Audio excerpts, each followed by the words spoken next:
Well, hi everybody at Seacrest Village. This is Rabbi Leah bringing you Sing and Schmooze. So we're going to do a little schmoozing. We're going to do a little singing. We may do a little more schmoozing. Today I want to talk to you about one of my absolutely favorite things to talk about and to sing about. And that is cantillation. So this goes by a variety of different words. Cantillation is the craft, the art, the practice of chanting text. So it's usually used when referring to chanting Torah and Haftarah text. However, there are various types of cantillation, also known as trope. That may be a word with which you are more familiar, also known as laning, L-E-I-N-I-N-G, which is a Yiddish word, also known as chanting. So why is this a favorite topic of mine? Well, when I became bat mitzvah at the ripe old age of 36, I really was not at all well versed in reading Torah. I took an adult B'nai Mitzvah class, and it wasn't until I began to study Hebrew that the Torah text in particular began to open up for me. And as a woman growing up in the Reform movement, which did not have a tradition of B'nai Mitzvah for girls, I never had a bat mitzvah when I was 13 years old. And about 2 years before my son was going to become a bar mitzvah, I decided that if he was going to be going through all kinds of training, I really wanted to have the opportunity to learn the kinds of things that he was going to be learning. And I wanted to be relatively well versed in the prayers, in Torah trope, and so on. And actually, for my bat mitzvah, I read Torah along with a group of 11 other adults. I did not at that time know how to chant, but learning biblical Hebrew, the Torah began to come alive for me in a way that I had never anticipated or expected, and it set me on a path so that 14 years after my, little less than 14 years after my bat mitzvah, I became an ordained rabbi. I guess I was kind of on the fast track for that. So the reason I feel that the text opened up for me is not because I didn't know the meaning of the words that I was reading in the Hebrew, because when I read Torah, I always knew what the translation was of the part that I was reading. But somehow, as a musical person, as someone who sings, who plays the piano, or played the piano much better than I do now, someone who is musical and can read music, I wanted to be able to chant the Torah in the way that it's supposed to be chanted. So here's what I want to schmooze about. I want to schmooze about cantillation of our holy texts a little bit, and then I want to get into some singing so that you can understand the appeal of hearing sacred text, holy text, chanted as opposed to just read. And then I'll explain a little bit about why we should be doing that and why we should encourage that, not only with our young kids who are becoming bar and bat mitzvah, but with adults as well. And as I mentioned, I didn't learn how to chant sacred text until after my bat mitzvah, when I went to my congregational cantor and privately had him teach me Torah cantillation. So I need to get a cup of water because I'm going to be doing some singing, and give me 1 second. Okay, so here we go. You may know, because I've mentioned it before, that originally the biblical books were written as a continuous string of letters without breaks between the words. And I'll speak specifically right now about the Torah. So the Torah was written as a string of 300,000 plus letters that were not divided into words, sentences, or paragraphs, or chapters. And so without that division of the letters, it is very hard to determine where one word begins and one word ends. It was up to the person who was reading the Torah. Now, this is long before chanting the Torah was even in existence. So it was up to whoever was reading it to understand what the words were and to be able to kind of decipher them as they were reading. Now, you and I can probably do that with a language with which we are familiar.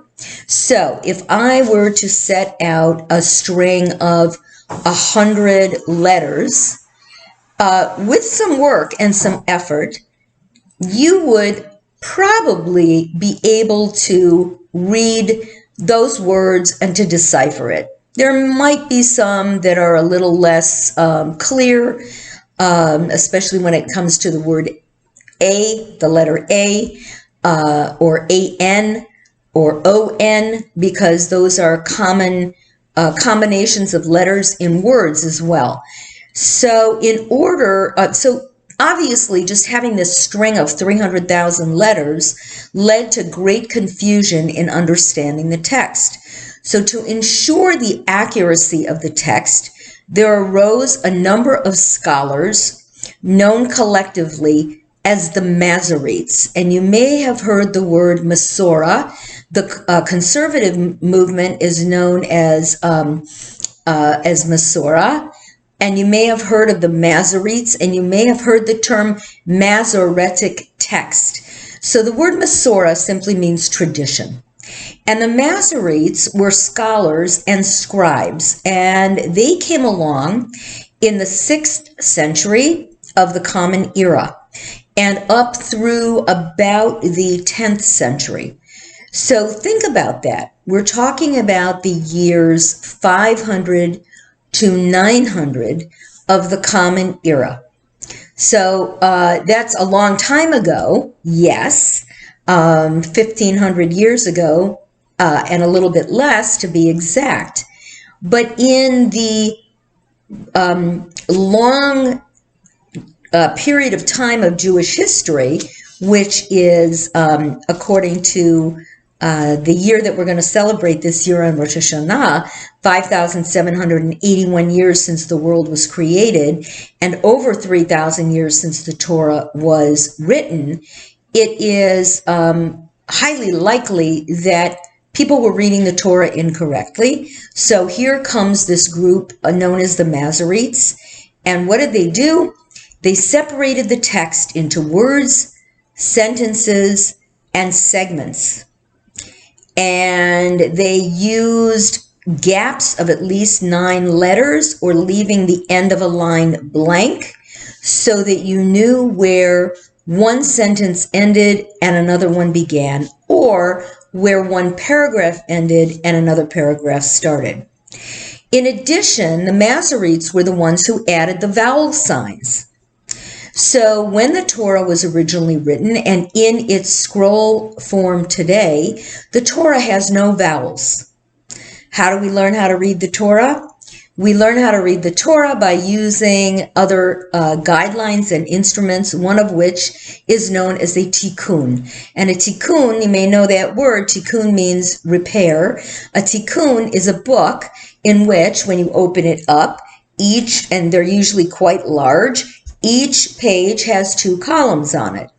One column has the text of the Torah with all of the vowels in it, and one column of each page has the what the Torah scroll itself looks like.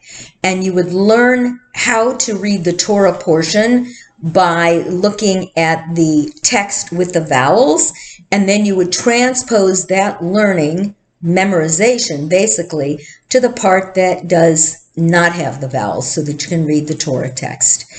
So they added the vowel signs, which are the little line that goes under a vowel called a patach that makes an ah sound, the little T that goes under a vowel which also makes an ah sound or sometimes an aw sound. They added the 3 little dots that make an eh sound. They added 3 little dots that go on an angle that makes an oo sound. So suddenly you were really able to pronounce these words. The only problem is that because they were human beings, although possibly divinely inspired, it's easy to make a mistake. So when you have a word like, and I'm going to draw this out for you so that you can see what it looks like on a piece of blank paper. So for example, let's take a look at this word. Whoop, I wrote it wrong. Let me fix it. Make it a mistake already. Okay, so even if you don't read Hebrew, I'm going to help you with this. So this is the letter Chet, the letter Lamed, and the letter Vet. Okay? Now, we don't know how this word is pronounced because it doesn't have any vowels, right? It could be a bunch of different ways. It would be as if I wrote the word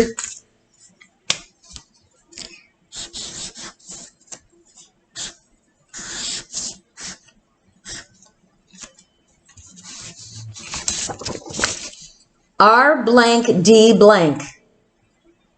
Now that could be ride, rode, rids, like he rids the place of mice, rods, reds. It could be a lot of different words, right? And until we put the vowels in, we don't know what the word is. So this is all consonants here. Chet, lamed, vet. Okay. So when you have a word like that, and you have somebody, namely the Masoretes, who are now putting the vowels in, they are giving a definition to that word. So let me show you why that could be problematic. So we have 3 letters, Chet, Lamed, Vet.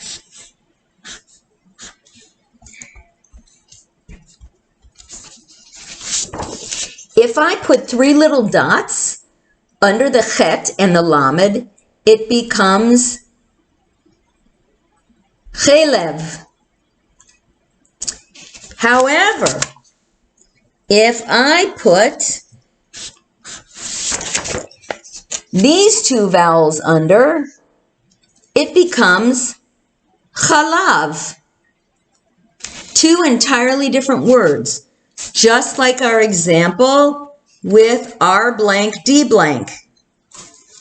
So by putting the vowels in, the Masoretes actually gave definition to the words. And depending upon which vowels and how they define the word, it could take on entirely different meaning. So the word chalav with these 2 vowels means milk, like the milk you drink. The word chelev, same consonants, different vowels, means fat, like grease. Why is this problematic? Well, let's look at it this way. There is a commandment in the Torah that says, Lo tivashel gedi b'chalav imo. which means do not cook a baby goat in the milk of its mother. So from that law, with those vowels, chalav, milk, came a very elaborate system of kashrut, right? We don't mix milk and meat. But what if that word was really chelev and not chalav? That would mean that the commandment actually said, do not cook a baby goat in the fat of its mother. Whole different meaning. So you're getting this idea that when the Masoretes came in and they put the vowel signs in, that they were defining what the words were, and of course, at the same time, lending their own interpretation to the text. Okay. In addition to the vowel signs, they also added the cantillation marks. So when you read the tikkun that's got all the markings, in addition to the vowels, you're going to see a bunch of other little marks that look like a variety of different things. And the cantillation marks teach us how to sing the music, how to actually sing, because each one of them is like reading a note on a printed page of music.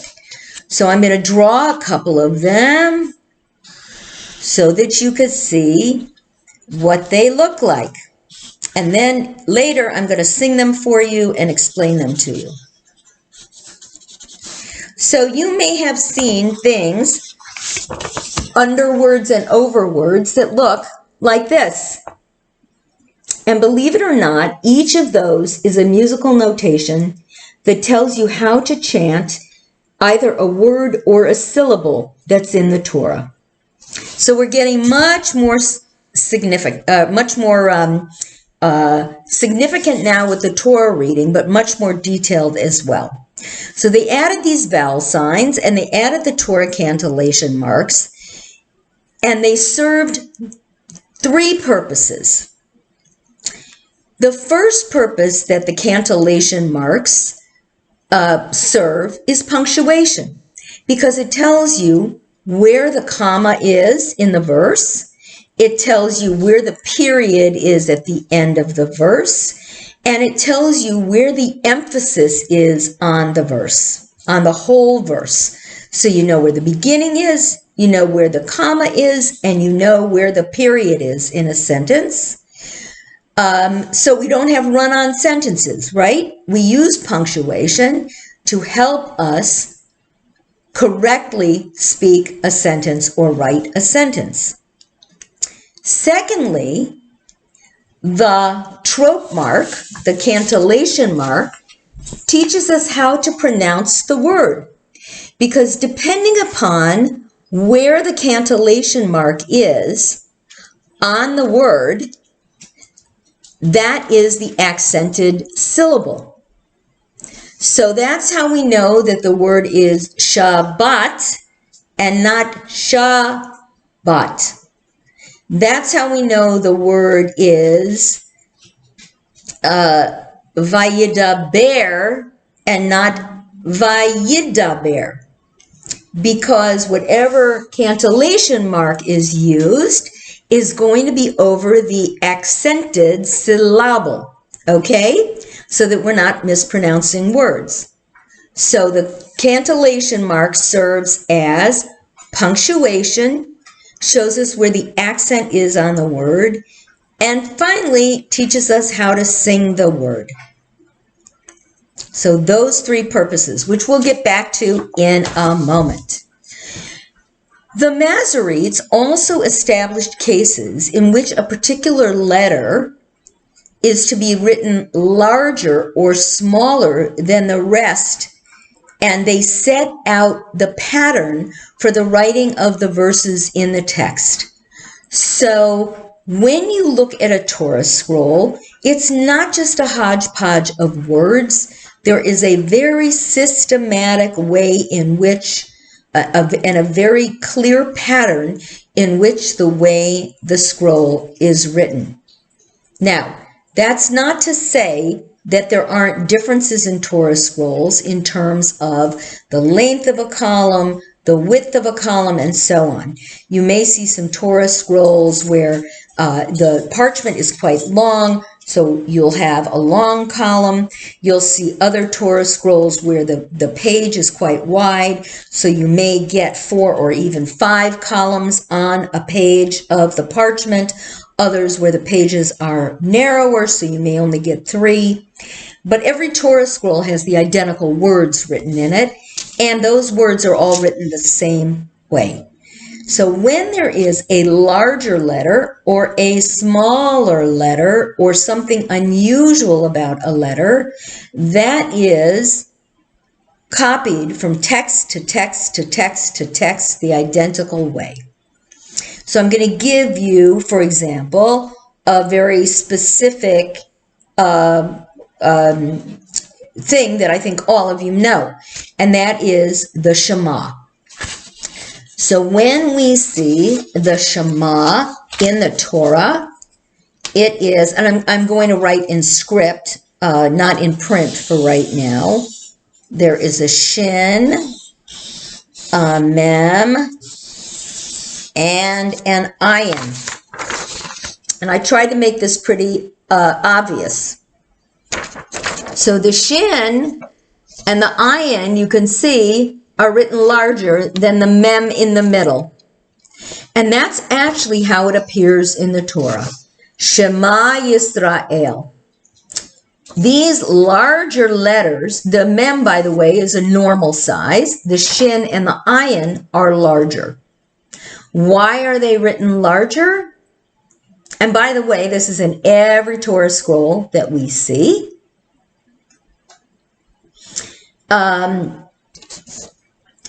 Why are they written larger? Well, first of all, you're going to pay attention to it, right? And secondly, there is a reason behind this. So actually, I'm going to rewrite this so that you can see it with an accompanying word.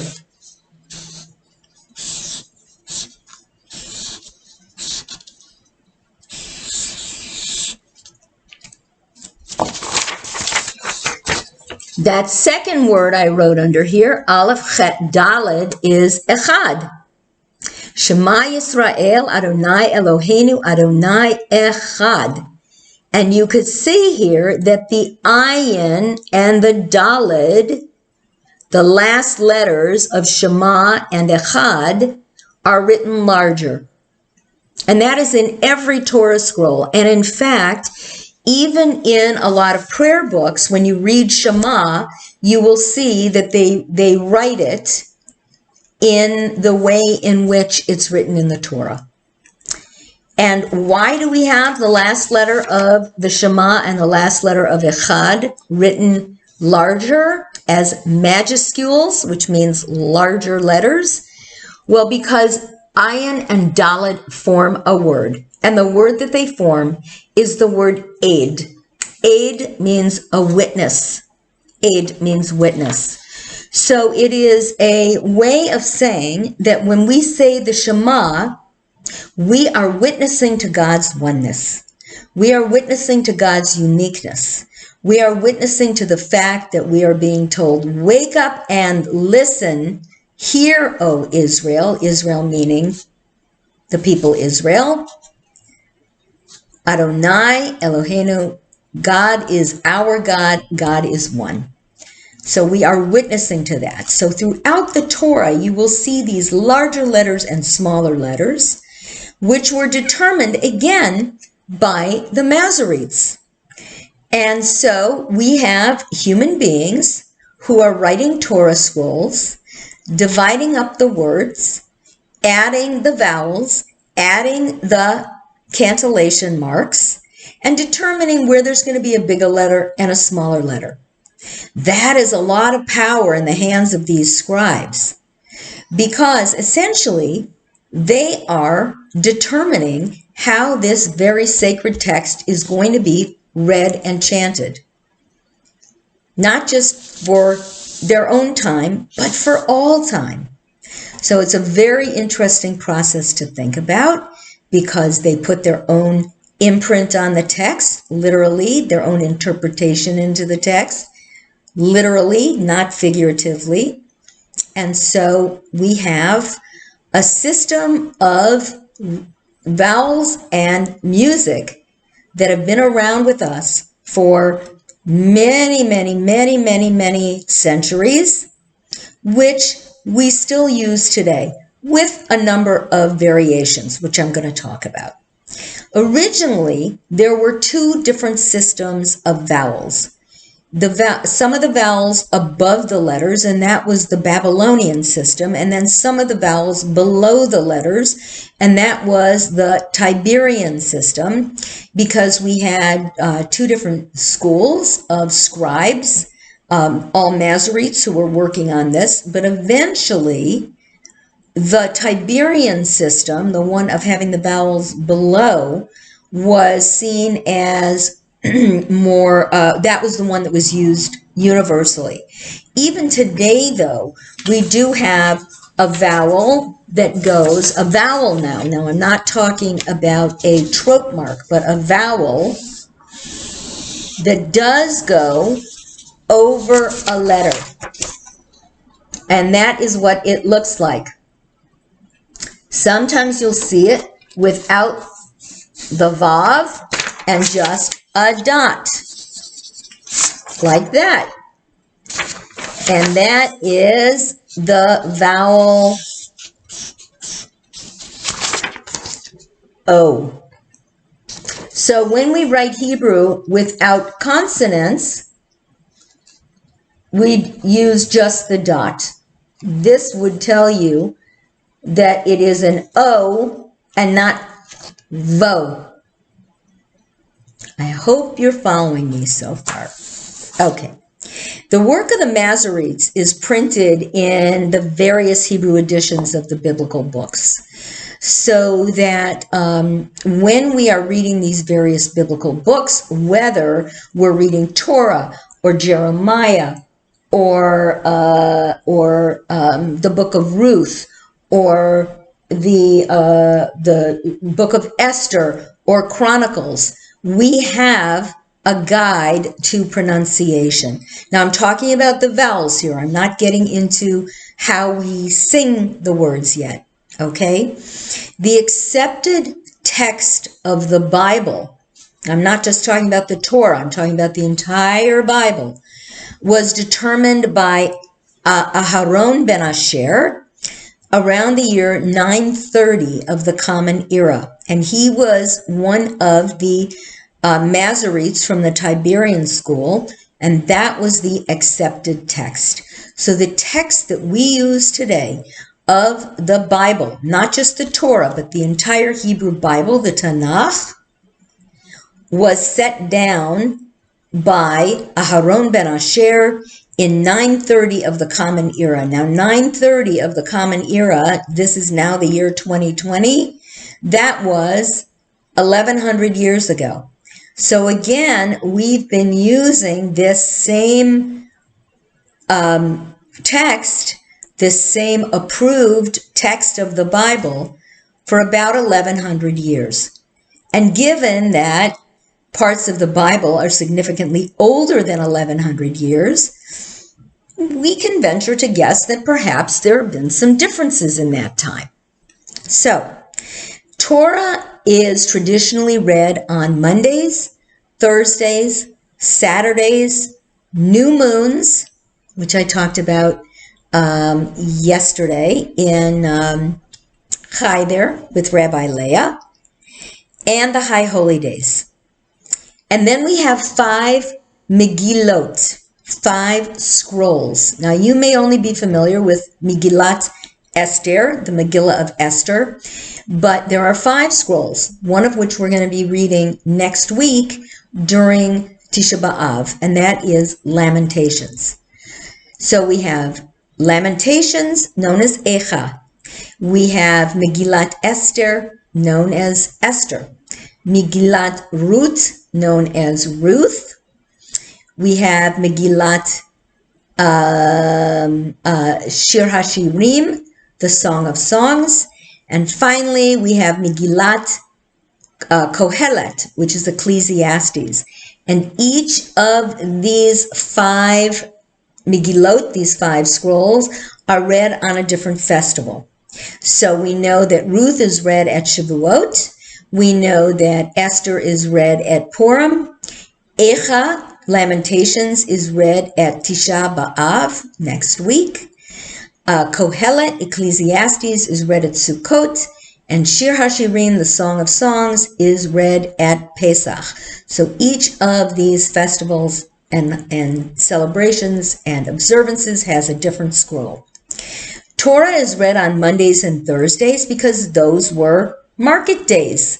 Those were days when the Temple Mount was open, when everybody came to do their shopping, when people came to do their sacrifices and so on. And you want to read Torah on the days when you're going to have the most people there. You know, it's like Rosh Hashanah. You want to give, and Yom Kippur, you want to give your best sermons because that's when you have a captive audience. And the reading of Torah was not like it is today in terms of reading a different parasha every week. We believe that it was actually Deuteronomy that was read, which was known as the Scroll of Ezra.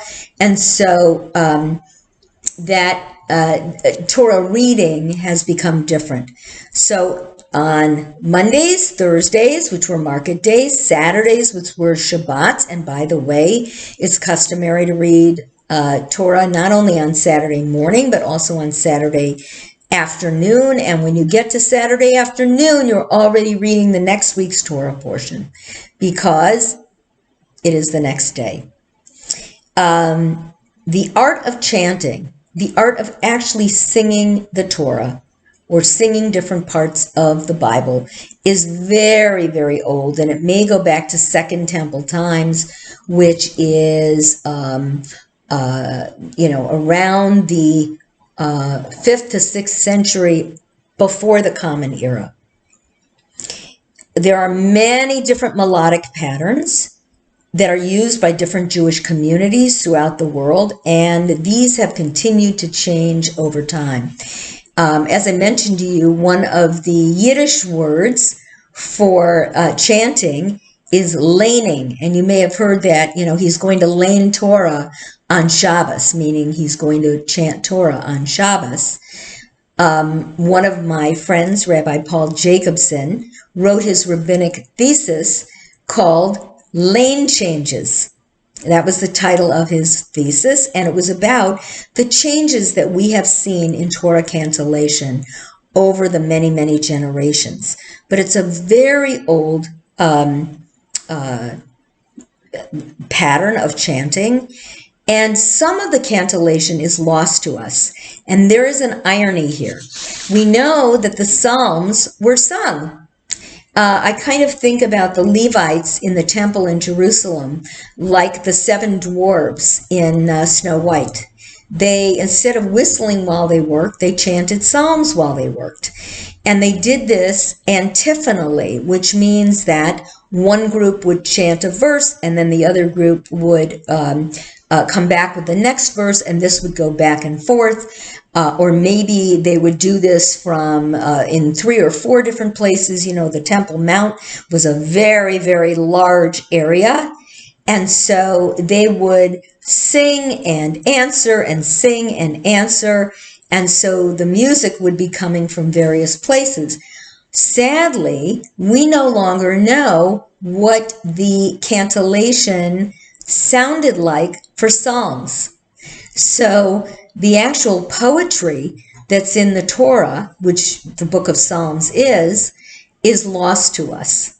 And even though the cantillation marks still appear when you have a printed form of the book of Psalms, we don't know what it sounded like.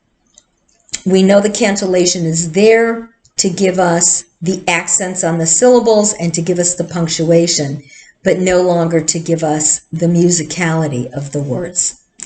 The cantillation signs are called te'amim.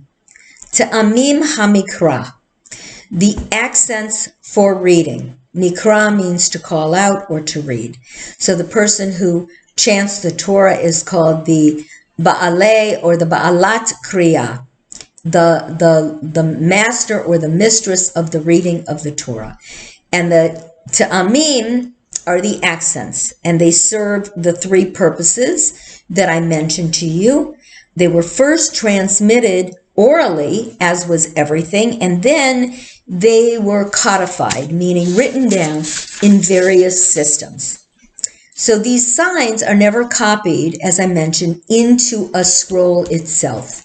And today, commonly, the only books of the Torah, of the Bible, the only sections of the Bible that are read from an actual parchment physical scroll are the Torah, which we read from a scroll, and the scroll of Esther, which is still also read from a scroll, which looks different from a Torah scroll, not the lettering itself, but the way in which it is contained.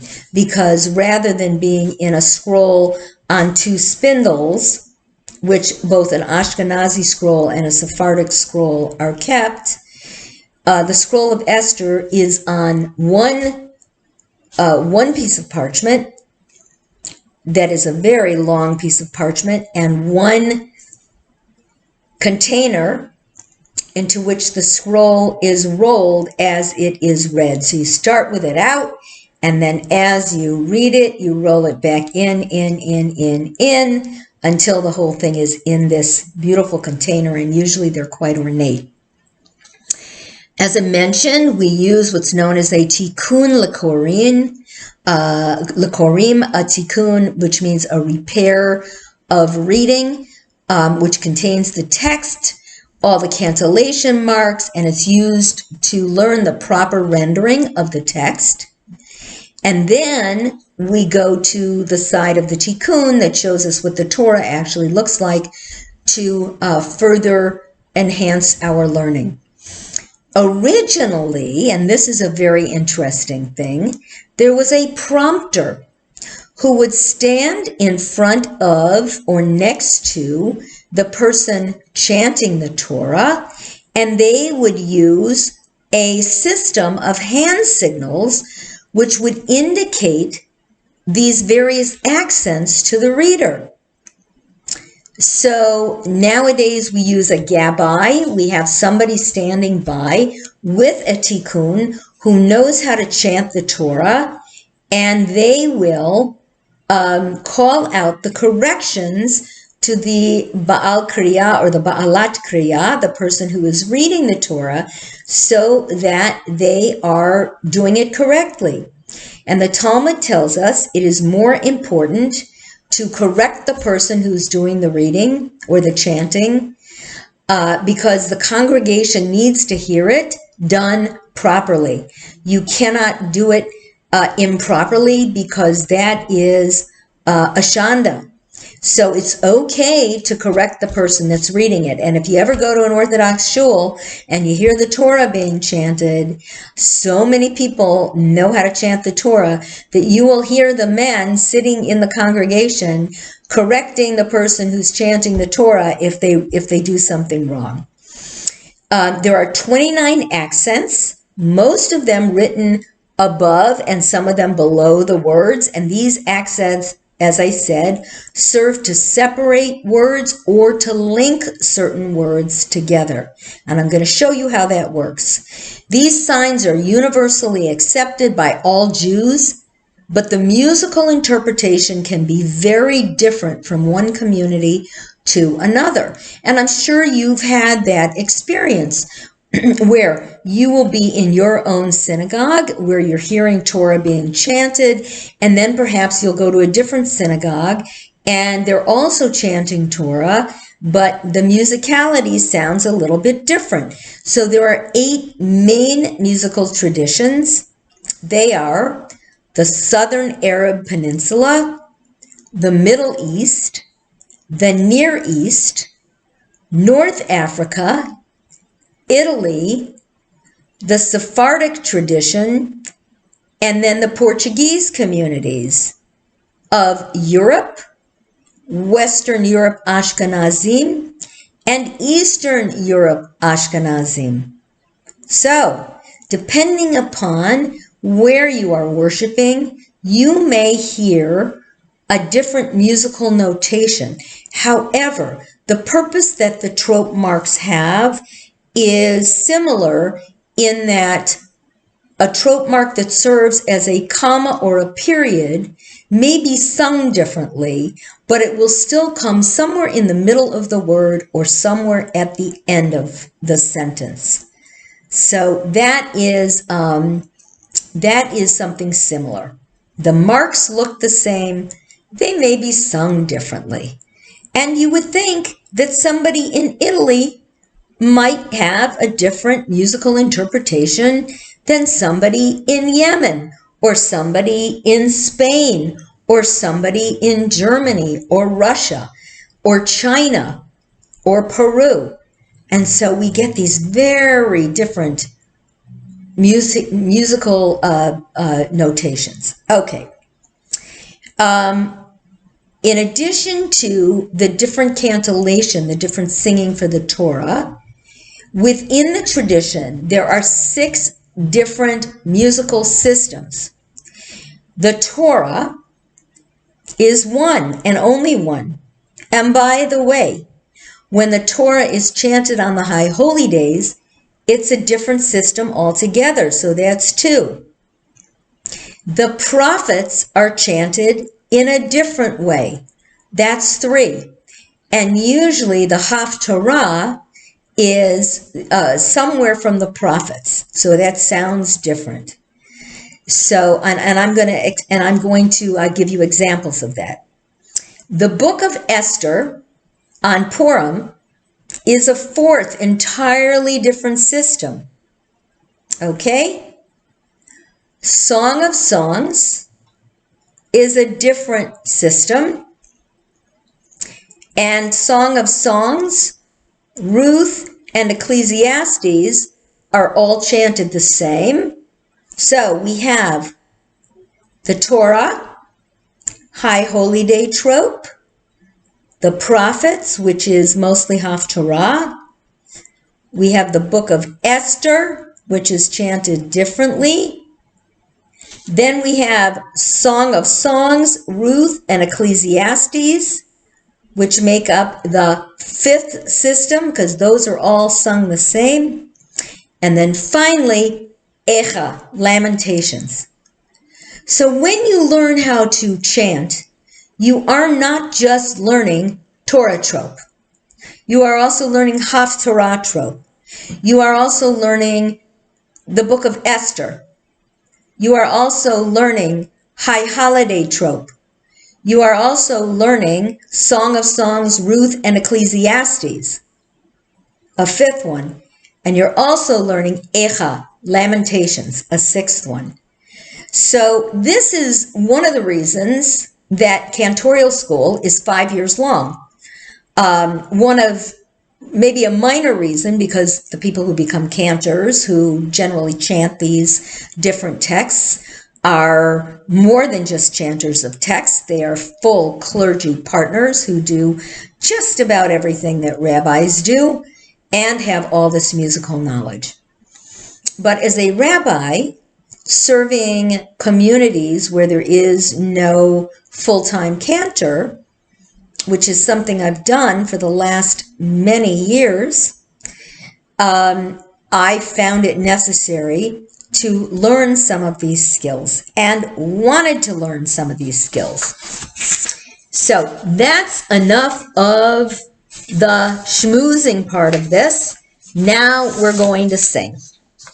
And I'm going to introduce you to a few of my favorite trope marks and tell you how they are sung. So let me just write them here.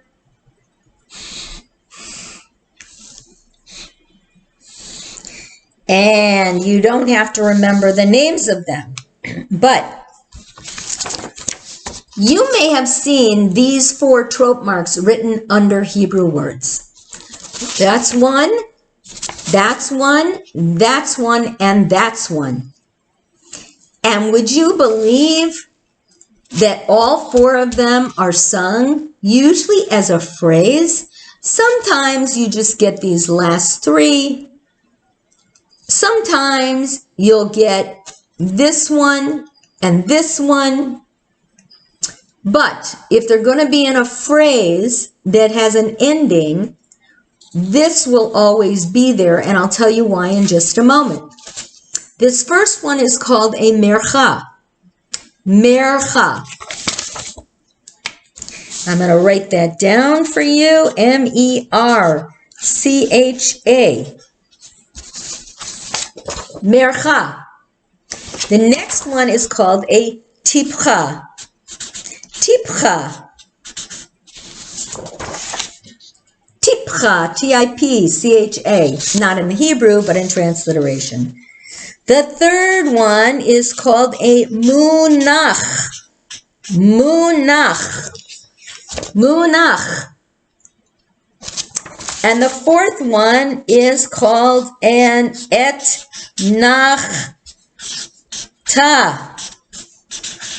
And I'm writing it bigger and in bolder letters because it is important. And here's how it sounds. Mercha tipcha munach etnachta. Again, mercha tipcha munach etnachta. And what is an etnachta? An etnachta serves as the comma in the sentence. So when we have a sentence in English, in order for it not to be a run-on sentence, we put commas in there to show us where we pause, right? He went to the store, comma, bought a soft drink, comma, and came home. So we know where the pauses are, and that's exactly what we have here. Mercha tipcha munach etnachta. So let me sing some Hebrew words with that. Vayidaber Adonai el Moshe lemor. Does that sound familiar? Vayidaber Adonai el Moshe lemor. Vayidaber Adonai el Moshe lemor. Pause. Okay, so you've already learned 4 trope marks. And for somebody who was giving the hand signals, they may have looked like this. And by the way, I taught this system to 6th graders because I thought it was very, very, very, very important that kids who were becoming bar and bat mitzvah in 7th and 8th grade not just be handed a tape or something to plug into their computer or a CD so that they would just parrot the Torah portion, but something that they would, a skill that they would learn so that they would be able to chant any Torah portion they wanted because they learned the language. So here's what the hand signals would look like. Mercha, mercha. See how it looks like that curved sign? And I'm reading from right to left. Mercha, mercha tipcha munach etnachta. Does it look like those 4 symbols? Mercha tipcha munach etnachta. There we go.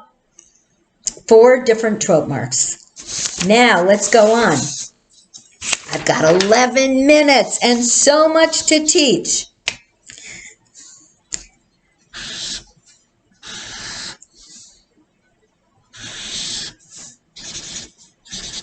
Now, I'm going to introduce you to a new mark. 2 dots.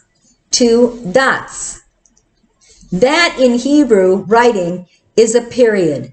Now, I'm not talking about when you write a letter to somebody or when you're writing a note to yourself.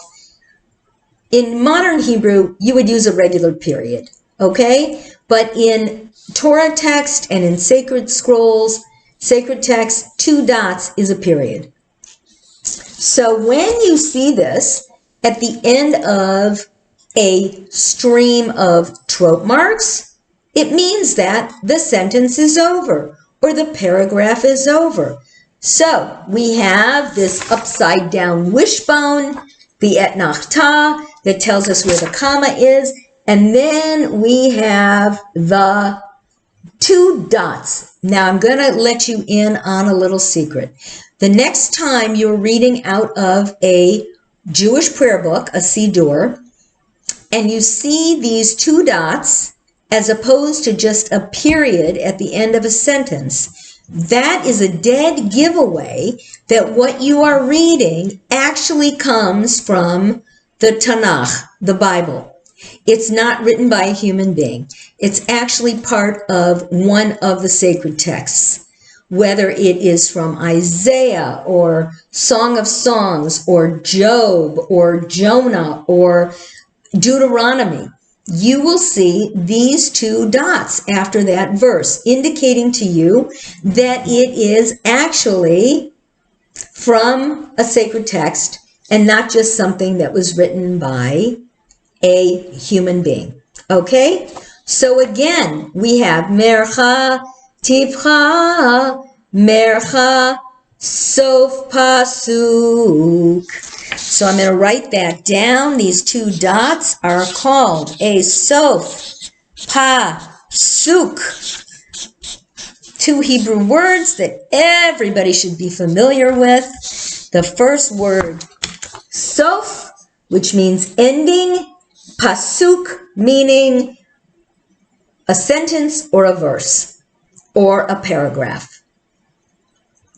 So the end of the verse or the end of the paragraph. So now I'm going to put these 2 together. And what we have is Mercha Tibcha Munach Etnachta Mercha Tibcha Mercha Sof Pasuk. So let me try to make up some words that might go along with that.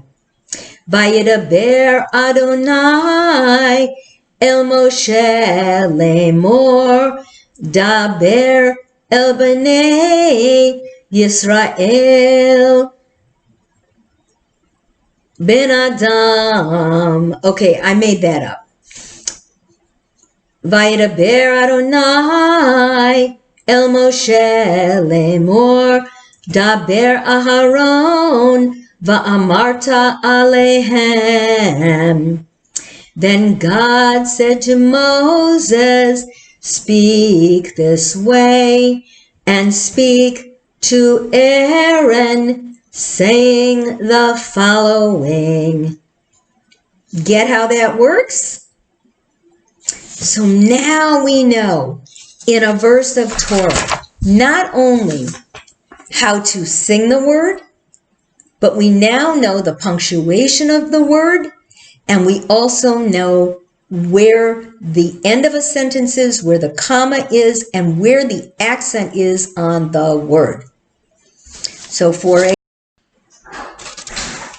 hi, oh my God, I'm good. I'm 53 minutes into a 1-hour video. Okay, sorry. No, because I've got a meeting at 1 online, so I'm gonna have to finish this up after lunch. How are you, sweetie? I'm good. I got a COVID test 2 days ago and I'm negative. So You got a what? I got a coronavirus test 2 days ago and I'm negative. Thank God. I know. I'm like, I was just they were hiding it. Where did you get it, On sweetie? CVS. So I'm doing personal assistant stuff for someone in Rancho Santa Fe. Yeah. And she wanted, so she had like a private company come give it to everyone. So let me ask you a question. What kind of personal assistant stuff? It's just, they're like a Fortune 5 really wealthy woman that really says that she works, but like, she's really ADD and just has like, it's whether it's like,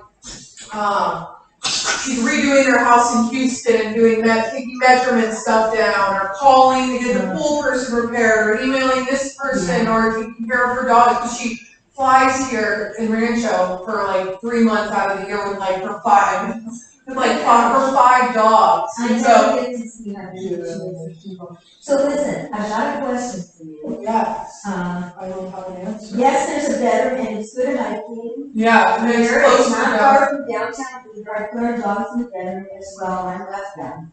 Okay. Yeah, it's very. And the bedroom's big enough that they're not gonna. No, yeah, they'll be fine. They're not gonna We left the German Shepherd in our little white one in there, and they were fine. We just took them for a while, they were tired. Okay, well, probably what I would do is I would put my freak in. They have a pit who's a dog. Yeah. But we just don't want them in the house alone. Yeah. I noticed that there's a fence around the property. Yeah. Is it fully fenced? It's fully, I let them out, I didn't leave them out there when we were gone, but yeah, the little one. But we can like go out. Yeah, we said they run away and I'm not run away. No, run around. Be okay. Yeah. Fantastic. Yeah, it's not far, it's not far away. Okay. It's quiet, it's Well, about 2 hours for me and 2 hours for them. Yeah. And so, you're in the mountains, the air is clean, Great. and I love Big Bear. and do you see the lake or not? Not really. Not You really. can walk, it's one story, but you can walk there. Yeah, The lake's and it's pretty isolated, or are there a lot of other people? It's pretty, there's houses next to it, there's trees everywhere. Okay. So it's not like here where you're the house right in, there's nothing, no barricade, All right, well, I'm definitely gonna do it. it's for just I'm gonna get out of town for it. I'm It's gonna just go like there, 7 after, that's all. R&R, just. Yeah, and then I'm gonna sit there and write sermons and do my work. It's just. All right, sweetie, so I gotta get on mine for this call. Where are the puppies leashed? I think they're hanging right there. Oh my gosh, duh. It's all right. I said I put them outside. Oh, no, we're. Okay, come on. The other two. Hey, Alex is here. Get here. The puppies, Come on, let's go for a walk. God, they're like, what? I don't want to leave mommy. Go on, let's go for a walk. Oh, they're nervous when I'm helping. I know, they're like, what's happening? Oh, Alex is here. Look. I know. You got my Venmo. I think. Yeah. Oh my God. Yeah. Oh, man. Look at this. Yeah. Oh my God. The puppy. Good. Come on, sir. All right. Come on, my little sweet man. Aren't you relieved that you did that the COVID test?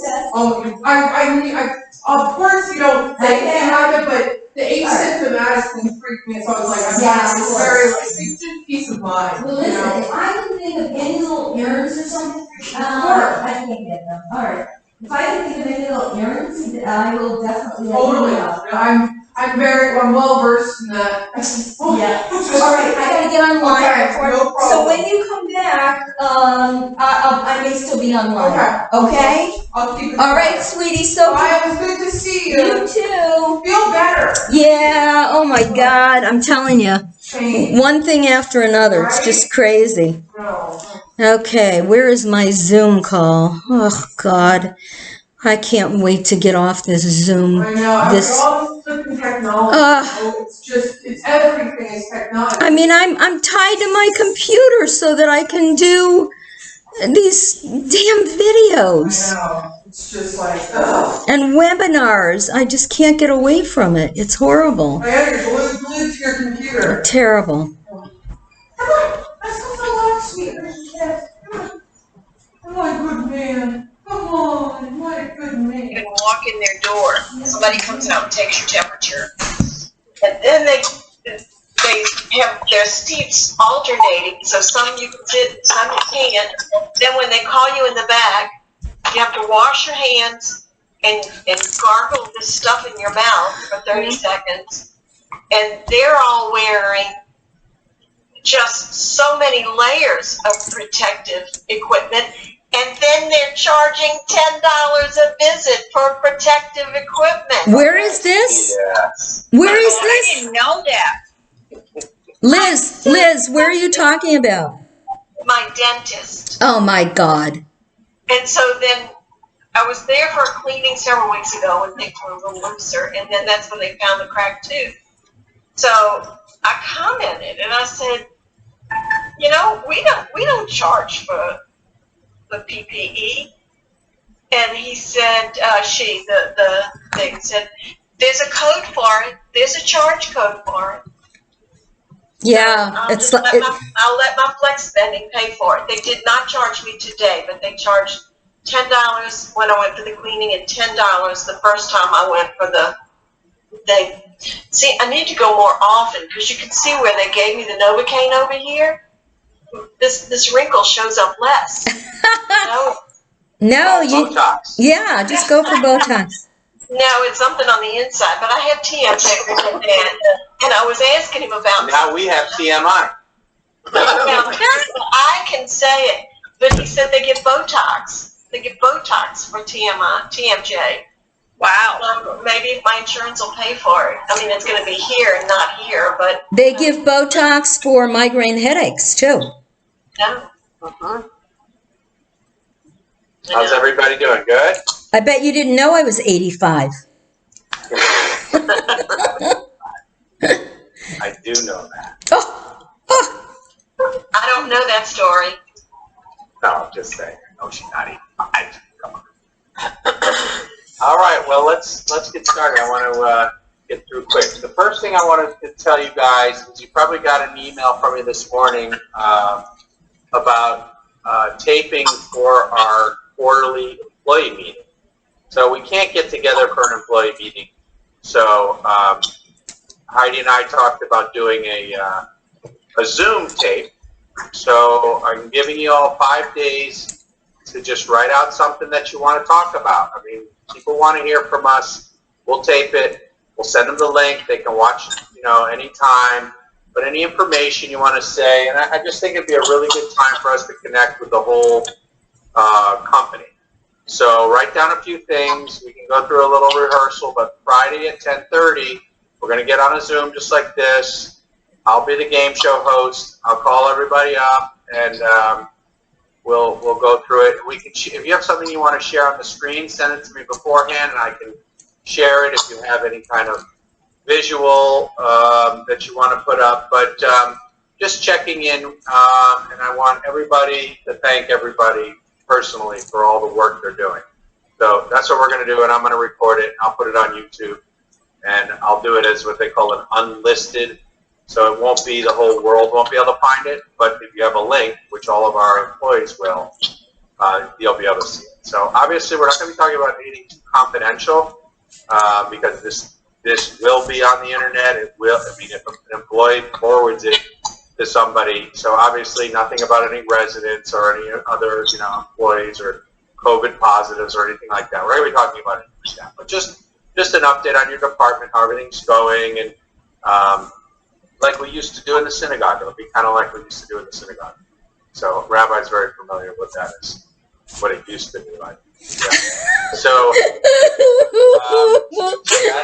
that's taping on Friday. So I'd like everybody on time. We'll give a few minutes. But if you're going to be a half an hour late, don't log on. Okay, don't come in the middle of it necessarily. That'll be a little bit weird. Okay, so we're going to tape around maybe 10:45 or so. Okay, so let's everybody try. You can be there. That would be great. Chris, have you heard from Martha? How's she doing? Not yet, but I have a little communication with her. I have no real news to share from her. She's monitoring what's happening here, so. Yeah, I saw an email. I saw she's checking her email. I got an email from her, but okay, so she won't be here for the taping. But anyway, if we can have representation from each department, that'd be great. Okay. The other thing that I want to make sure we're paying attention to is our vacation testing policy. It's up to all of you to really monitor your people when they're coming and going.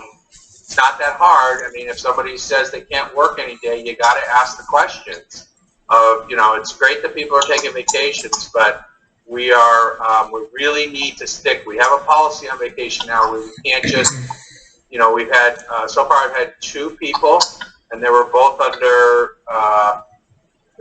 my department in a sense. So I tested them when they got back from out of the county, and I tested them again at 7 days. So just remember that. It's not a big deal, and it'll count as their testing for the month. Now, if they've already had their testing in July, depending on how close it is to August when you do their testing, maybe their follow-up, in another 3 days, any follow-up is going to be in August anyway. That can count as their August test, right? So you're 7 days post. So they come back from vacation, they wear a KN95 or an N95 until their first test comes back, which is only going to be 2 days.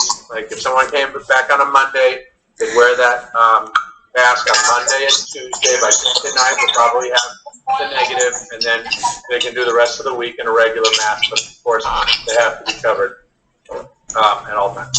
Well, we all have to be covered at all times. We all know that, but especially vacation people or people outside of the county. And I don't believe we have the right to push them on whether they're going into a hot zone or not. We just have to treat everybody the same. Okay, people choose to go on vacation out. There's not a stay-at-home order, so there's nothing for us to enforce. Lastly is I want to make sure that we are all on the same page when it comes to residents and family members who may see another family member come on site and interact. We had a situation over the weekend that got a little ugly, only because of all the anxiety that's going on. But I want you all to feel empowered that if you have a situation where a family member is confronting another resident or confronting another family member, to step in and say, we will handle this. You need security, you call security, okay?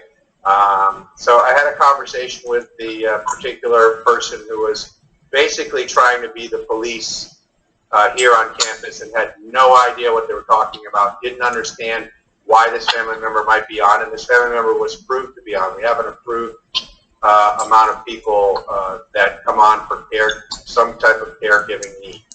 And they're supposed to follow protocol and whatnot. So, Rabbi, you have... Okay, so just to repeat, these 2 little dots are the end of a sentence or the end of a paragraph, and this would be sung Mercha Tivcha, Mercha Sof Pasuk. Now, one other really interesting thing about trope, and that is that there are certain symbols that connect to other symbols, and there are certain symbols that are separators, okay? So you could see, like, these 2 little symbols face each other, so they are kind of connecting to one another. So it's Mercha Tivcha, Munach So Pasuk. So there are phrases. But the really cool thing about Torah trope, or trope in general, which if you haven't figured out yet, I really love, is the following. Some of the symbols actually give you a hint as to how they are chanted. So, you know, every once in a while you forget, and just by looking at the shape, you could tell. So this little diamond shape is called a Rivi'i. Rivi'i. And if you look at it, it has how many sides? 4 sides, right? So how many notes would you expect there to be in this particular cantillation mark? Well, if you said 5, you'd be wrong. If you said 3, you would be wrong. But if you said 4, you would be right, because it's shaped like a diamond. A diamond has 4 sides, and so it is sung with 4 notes, and it sounds like this. Rivi E Moshe.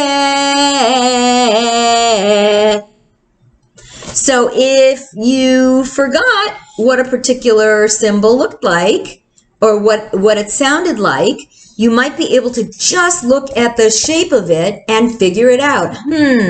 What Torah mark do I know that has 4 sides and 4 notes? And then you would be reminded, Rivi, Vayedaber, and it would be over the part of the word that says bear. Vayedaber. Okay, now that I have you thoroughly confused, I want to introduce you to one last trope mark, which is actually my favorite. Unfortunately, it only appears a few times in the entire Bible.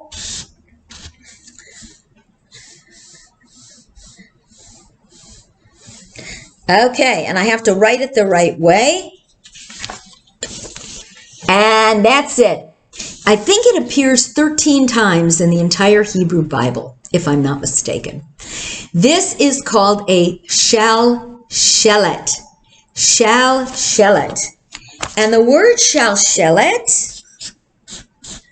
sometimes pronounced as sharshelet. I'm going to spell it out here for you. Means a chain. A chain, like a chain on a necklace. Shalshelet or sharshelet. So shalshelet is a chain of notes. And you could tell by the length of this trope mark that it is probably a long trope mark, right? And since it only appears, I think 13 times in the entire Bible, it's got to be a pretty special one too. Now, I'm not going to tell you the places where it is in the Bible because that's TMI right now, but I want you to hear what it sounds like. And I'm going to trace it with my finger as I sing it. Shalshelet.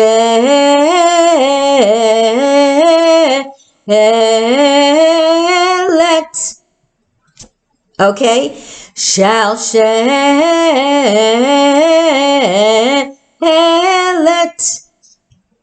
So it's a long one. And again, it is only a few times in the entire Bible, not just the Torah, but in the entire Bible. And it's usually used over a word where the scribes who wrote the Torah punctuation in wanted the word emphasized. Shalshelet.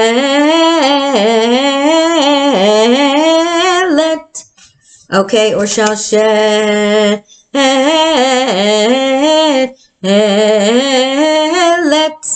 So I love it when there's a Torah portion that has a shalshelet. There are a couple of other really, really rare ones. But I think that that's enough today for Sing and Schmooze. I hope you really enjoyed this. I enjoyed sharing it with you. I love Torah cantillation. It's a whole language unto itself, and it is so much fun to learn. It really brings Hebrew text back to life in a way that is that makes hearing the Torah and hearing all the other sacred texts so much more meaningful. And when you listen to a group of people chant the book of Esther in the right cantillation for Megillat Esther, for the Megillah of Esther, you can almost understand exactly what they're saying just based upon how it sounds. All the different characters, the king, the queen, the eunuchs, Mordecai, Haman, and so on, each have distinctive chants within that book so that you hear what's happening. Anyway, that's the end of today's Sing and Schmooze. I hope you have enjoyed it. And if you have any questions about this, by all means, let me know. I'd be very excited to talk about it some more. If not, I hope you enjoyed it. Lehitraot, bye-bye. Don't forget to watch on Thursday morning my next Chai There with Rabbi Leah. Lehitraot. Take care.